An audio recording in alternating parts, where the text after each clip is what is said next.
दोस्तों, जब भी कोई व्यक्ति बुद्ध के पास जाता था तो बुद्ध उसको किसी कहानी की मदद से समझते थे, क्योंकि बुद्धिमान व्यक्ति जानता है कि कहानी की मदद से व्यक्ति किसी भी बात को आसानी से समझ जाएगा।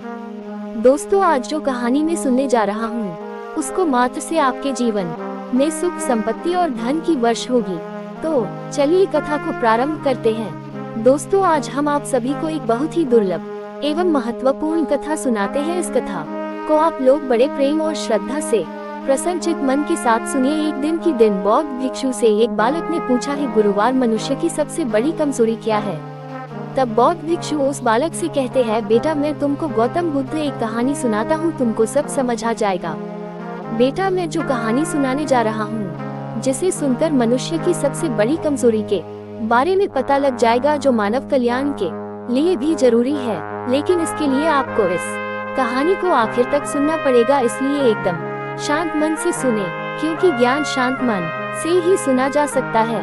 अगर आप ये कहानी सुन रहे हैं तो पूरा सुनिए। इस कहानी को आधा अधूरा छोड़कर जाने की गलती मत करिएगा, क्योंकि इस पवित्र कहानी को पूरा सुनने से मनचाहा फल की प्राप्ति होगी। इसलिए इस कहानी को पूरा सुने। आप बुद्ध भक्त हैं तो बुद्ध का अनादर न करें। तो चलिए कहानी प्रारंभ करते हैं। एक बार बुद्ध अपने शिष्यों को ध्यान साधना सिखा रहे थे, तभी एक शिष्य बोल उठा, गुरुजी, मैं कुछ समझ नहीं पा रहा हूँ, क्या मैं आपसे कुछ पूछ सकता हूँ? बुद्ध ने कहा कि हाँ, पूछ सकते हो। शिष्य ने कहा कि जब मैं पानी पीता हूँ तो मेरी प्यास बुझ जाती है। क्या कोई भी पानी पीता है तो प्यास बुझ जाती है? तो ये ध्यान करने के लिए ऐसा क्यों नहीं होता है? जब हम आपके कहे अनुसार ध्यान लगाते हैं तो हम में से कोई पहले, कोई बाद में, तो कोई अभी भी ध्यान की स्थिति को प्राप्त नहीं कर पाता। ऐसा क्यों होता है? जैसे पानी से सबकी प्यास बुझ जाती है, वैसे ही ध्यान से सबके जन मन खुल जाने चाहिए, पर ऐसा नहीं होता है। फिर बुद्ध कहते हैं, कल हमें किसी ने भोजन पर आमंत्रित किया है, कल तुम मेरे साथ चलना, मैं तुम्हारे प्रश्नों के उत्तर वहीं पर दूंगा। अगले दिन बुद्ध और शिष्य भोजन के लिए एक धनी व्यक्ति के घर पहुँचे। धनी व्यक्ति की पत्नी ने उन्हें भोजन पर बुलाया था। दोनों भोजन करने बैठ गए। उन्हीं के साथ उस स्त्री का पति भी भोजन करने बैठा हुआ था। उसने अपने सभी नौकरों पर चिल्लाकर कहा कि क्या बेकार सा भोजन बना रखा है, इसमें कोई स्वाद नहीं है। वह भोजन की थाली फेंक कर नौकरों से कहता है कि जाओ दोबारा से ढंग का भोजन बनाकर मेरे लिए लाओ। उस धनी व्यक्ति की पत्नी दोनों बुद्ध और शिष्य से क्षमा मांगकर उन्हें भोजन परोसने लगती है। गुरु और शिष्य दोनों ने भोजन करते हैं, लेकिन गुरु ने अपनी थाली में 2 रोटी छोड़ देते हैं। फिर बुद्ध उसी स्त्री से कहते हैं, बेटी, क्या तुम मुझे ये 2 रोटी बांध कर दे सकती हो? स्त्री ने उन दोनों रोटियों को बांधकर बुद्ध को दे देती है। उसके बाद दोनों वहाँ से निकल जाते हैं। रास्ते में बुद्ध ने शिष्य से पूछा कि तुम्हें भोजन कैसा लगा? शिष्य ने कहा, भोजन स्वादिष्ट था, मुझे तो पसंद आया, मुझे भोजन करके बहुत अच्छा लगा। फिर बुद्ध ने पूछा कि इससे अधिक तुम्हें और कुछ नहीं लगा? शिष्य ने कहा, इससे अच्छा और क्या लग सकता है गुरुदेव, मेरी भूख मिट गई और मेरा पेट भर गया। फिर बुद्ध कहते हैं कि भोजन तो अच्छा था, फिर उसी स्त्री के पति को भोजन पसंद क्यों नहीं आया? भोजन तो अच्छा बना था और भोजन तो एक ही था, तब उसे पसंद क्यों नहीं आया? शिष्य ने कहा कि आप ठीक कहते हैं गुरुदेव, मैं तो कुछ समझ नहीं पा रहा हूँ, आप ही कुछ बताएं। फिर बुद्ध ने कहा, अभी तुम मेरे साथ आगे चलते रहो। फिर बुद्ध और शिष्य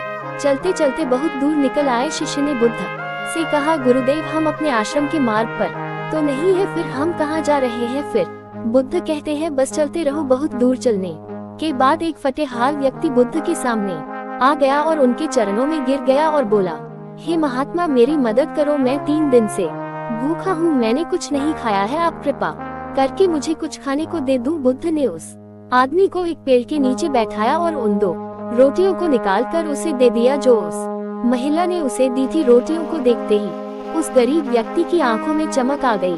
उसने तुरंत उन 2 रोटियों को खा लिया।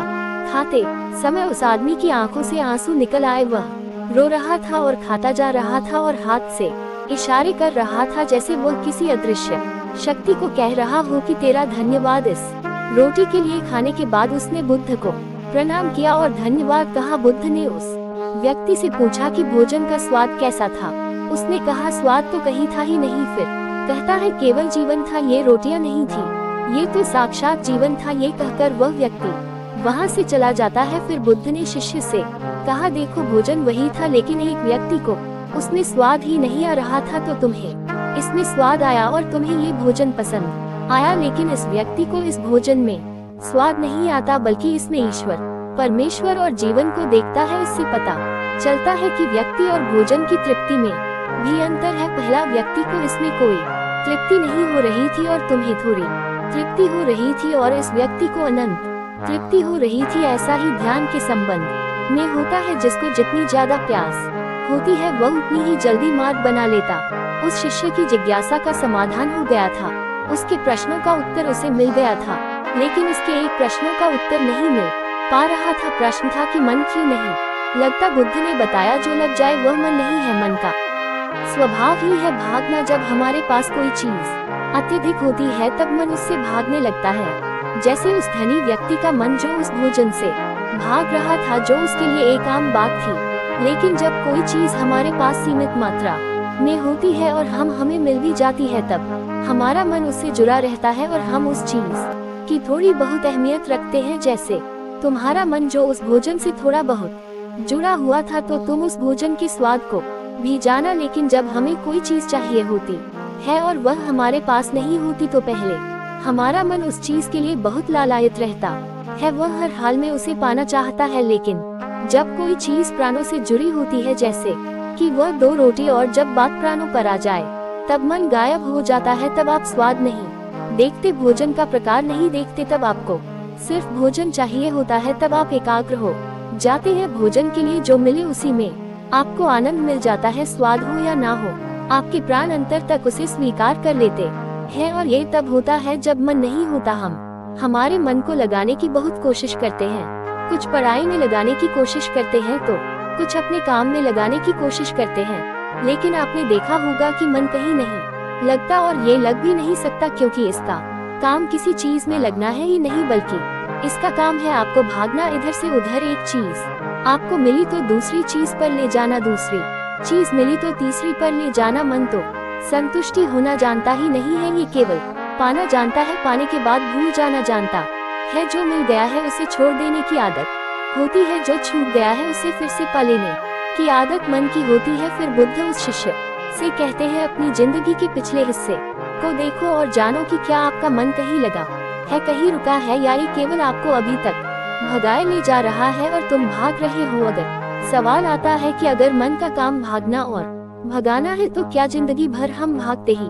रहेंगे? क्या हम कहीं नहीं रुकेंगे? ध्यान से देखो तो जिंदगी ऐसी ही है, जन्म से लेकर मृत्यु तक इंसान भागता ही रहता है, कभी किसी चीज के पीछे तो कभी दूसरी चीज के पीछे। लेकिन फिर भी कुछ इंसान अपवाद हो जाते हैं और वो ठहर जाते हैं, भागना बंद कर देते हैं, तब चीजें उनके पीछे भागने लगती है, वह किसी चीज के पीछे नहीं भागते हैं। इसका सबसे बड़ा उदाहरण है मैं स्वयं हूँ। हम आम लोग कैसे अपने जीवन में ठहराव ला सकते हैं, कैसे हम अपने जीवन में एकाग्रता ला सकते हैं, कैसे हम अपने जीवन में अपने मन को नियंत्रित कर सकते हैं। और इसका एक ही रास्ता है, और वह है ध्यान। मन भागता है, ध्यान ठहराव लाता है, मन लालच देता है, ध्यान लालच को देखने की दृष्टि देता है। मन कहता है दूसरी चीज को पकड़ ले, ध्यान कहता है जो मिला है उसे तो जान ले। ध्यान एकाग्रता लाता है, लेकिन ध्यान को लेकर भी हम भ्रमित रहते हैं। ध्यान का मतलब आंखें बंद करके बैठ जाने को ही समझ लेते हैं। एक छोटी बच्ची बहुत अच्छी बांसुरी बजाती है,